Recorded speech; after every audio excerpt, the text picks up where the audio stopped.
पाकिस्तान को लेकर एक न्यूज बहुत ज्यादा चर्चा में है। कई विश्वसनीय अंतर्राष्ट्रीय और अमेरिकी मीडिया रिपोर्ट्स, थिंक टैंक और विशेषज्ञों ने दावा किया है कि पाकिस्तान में न्यूक्लियर लीकेज जैसी स्थिति बन चुकी है, जिस कारण अमेरिका को तत्काल दखल देना पड़ा है। इस घटना के केंद्र में है रावलपिंडी स्थित नूर खान एयरबेस और सरगोदा स्थित किराना हिल्स। मामला तब सुर्खियों में आया जब एक पत्रकार ने भारत के डीजीएमओ से सीधा सवाल पूछा, क्या भारतीय वायुसेना ने पाकिस्तान की न्यूक्लियर फैसिलिटी किराना हिल्स को टारगेट किया था? जवाब में भारत के एयर चीफ मार्शल ने बेहद सरकास्टिक अंदाज में कहा। ये जवाब इंटरनेट पर तेजी से वायरल हुआ। हालांकि उन्होंने स्पष्ट रूप से इनकार किया कि भारत ने किराना हिल्स को निशाना बनाया, लेकिन जवाब की शैली ने कई विशेषज्ञों को इस सोचने पर मजबूर कर दिया कि कुछ बड़ा जरूर हुआ है, जिसे फिलहाल सार्वजनिक रूप से स्वीकार नहीं किया जा रहा। इसी बीच अमेरिकी थिंक टैंक रैंड कॉर्पोरेशन के एक senior defence analyst Derek Grossman ने दावा किया कि भारत द्वारा पाकिस्तान के नूर खान एयरबेस पर स्ट्राइक के बाद स्थिति काफी बिगड़ गई थी। उन्होंने कहा कि भारतीय सेना ने अनजाने में या जानबूझकर उस स्थान को निशाना बना दिया जो पाकिस्तान की न्यूक्लियर कमांड और स्टोरेज फैसिलिटी के काफी पास था। यही नहीं, इस हमले के बाद रेडियो एक्टिव लीकेज की बात भी सामने आई है। न्यूयॉर्क टाइम्स ने भी एक रिपोर्ट में ये बात कही कि अमेरिका को जैसे ही ये अलार्मिंग इंटेलिजेंस मिली, उन्होंने तुरंत इसमें हस्तक्षेप करना शुरू कर दिया। अमेरिका ने अपना विशेष विमान बीच किंग एयर 250 भेजा, जो न्यूक्लियर रेडिएशन कंट्रोल करने के लिए इस्तेमाल किया जाता है।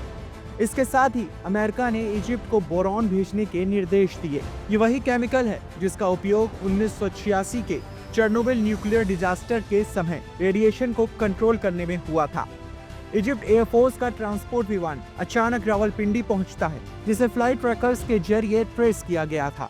अमेरिकी राजनेता जेडी वेंस भारत के प्रधानमंत्री नरेंद्र मोदी को सीधे कॉल करते हैं और अलार्मिंग इंटेलिजेंस साझा करते हैं।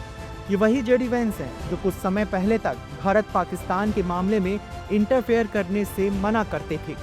अचानक इस तरह संपर्क करना और फिर भारत पाकिस्तान के बीच चल रही गतिविधियों का एकदम से शांत हो जाना बहुत कुछ कहता है। सीज फायर को लेकर अचानक हुए समझौते की जैसी स्थिति, पाकिस्तान द्वारा एलओसी पर गोलाबारी का रुक जाना और भारत की तरफ से किसी भी जवाबी कार्रवाई का न होना, ये सब दर्शाता है कि किसी आपात स्थिति ने सभी को बैकफुट पर ला दिया था।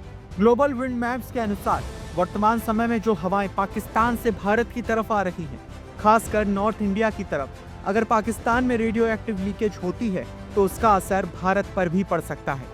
यही वजह है कि ये मामला केवल पाकिस्तान का नहीं बल्कि पूरे क्षेत्र की सुरक्षा से जुड़ा हुआ है। इन सब घटनाओं के बीच सोशल मीडिया पर पूर्व इसरो वैज्ञानिक ने भी इस विशेष अमेरिकी विमान की गतिविधियों की ओर इशारा किया है और सवाल उठाए हैं कि ऐसा radio active control aircraft Pakistan में क्या कर रहा था।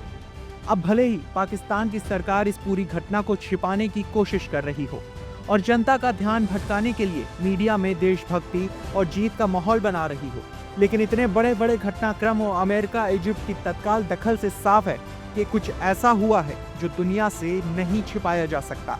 आने वाले समय में इस पूरे घटनाक्रम को लेकर और भी बातें सामने आ सकती हैं, लेकिन एक बात तो साफ है, दक्षिण एशिया एक बेहद खतरनाक मोड़ पर खड़ा था और किसी इमरजेंसी ब्रेकिंग सिस्टम ने एक बड़े न्यूक्लियर संकट को टाल दिया है। इस तरह की और वीडियोस देखने के लिए हमारे YouTube चैनल को सब्सक्राइब करें, बेल आइकन दबाना ना भूलें। यदि आप हमारा ये वीडियो Facebook पर देख रहे हैं तो पेज को लाइक और फॉलो जरूर करें। हमारे अन्य सोशल मीडिया पेजेस से भी जुड़े।